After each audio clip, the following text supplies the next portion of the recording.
Good evening. My name is Marcus Cardenas, and today I'll be giving a speech. My audience is going to be Frank, Hilda, Grace, and Logan. My speech will be about how a friendship with an unexpected companion formed into a bond that I could have honestly never imagined. Helping this young student in the mornings included laughter, great times, and an eye-opening friendship that gave me new perspective. By the end of this speech, I hope you all will have a greater understanding of how this experience of helping a young disabled child meant more to me than it meant to him. Friendships you often do not see coming, even more so a friendship with someone that you share no interest with, especially one that's starting elementary school while you are finishing it and is half your age. Usually you share similar interests, do fun activities together.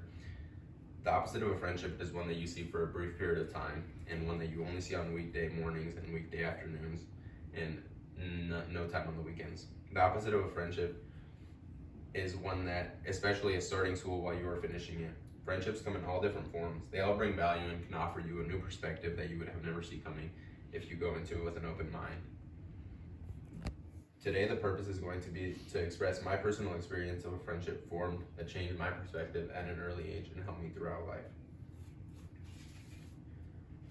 During my 6th grade school year, I formed an unexpected relationship with a young child that I would help in the mornings as he was disabled. The friendship all started when a teacher asked if I wanted to help Landon, the young disabled child who was in kindergarten and needed help exiting and entering his vehicle, as well as walking to first period and exiting the building. Landon could not communicate very well and had trouble getting in and out of vehicles and walking properly. The first time I ever met Landon was pretty awkward, to say the least. We were both nervous and shy meeting each other, and how could you not be? I mean, he couldn't talk very well and I didn't know him at all. He was very timid and quiet at the start and was very reserved.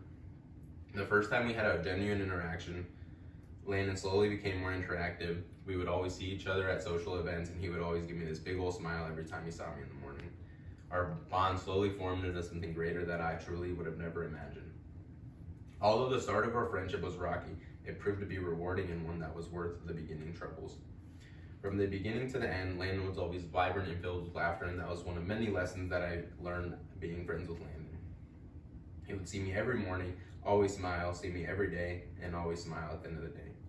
Our first time we really truly hung out was at the school carnival, when I saw him and his mom came up to me and we played the games all day, the carnival games all day. Our friendship became stronger and stronger over time, and he always offered me a new perspective on life. He showed me that regardless of what happens, you should always have a positive outlook on life. And as a young child, seeing that it's hard, but it's also a good thing to learn, because even though he couldn't speak that well, even though he didn't have the best abilities of walking and he wasn't blessed with everything, he still had a great outlook and was very positive.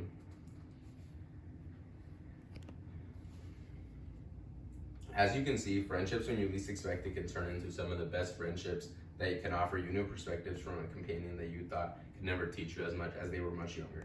The friendship with Landon was one of the most rewarding friendships I've ever had, and honestly, one of the greatest ones I've ever had. Even though Landon was half my age, starting elementary school while I was finishing it, he taught me a lot. Landon had trouble speaking, yet he was always the happiest kid, full of joy, and one that was always smiling. Our friendship showed me how easy it is to overlook things that you should be grateful for. Even through tough times and experiences, a positive outlook should always be had, regardless of what troubles you face throughout your life. He was a 5-year-old kid who was disabled and couldn't walk, couldn't talk very well, yet he was always a happy kid, smiling, laughing, and joyful. Thank you for listening.